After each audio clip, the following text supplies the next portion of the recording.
Scan for Sovi and straight A's only. Let's go!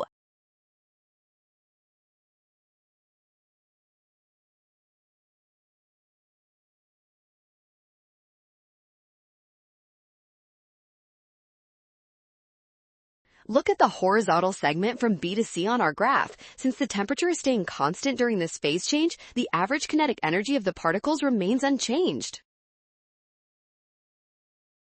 Because the temperature does not rise, the heat energy being added must be used for something else. It is actually breaking the intermolecular forces to turn the solid into liquid.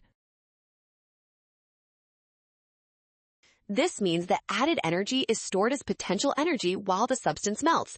Therefore, the potential energy increases at a constant temperature, which perfectly matches our correct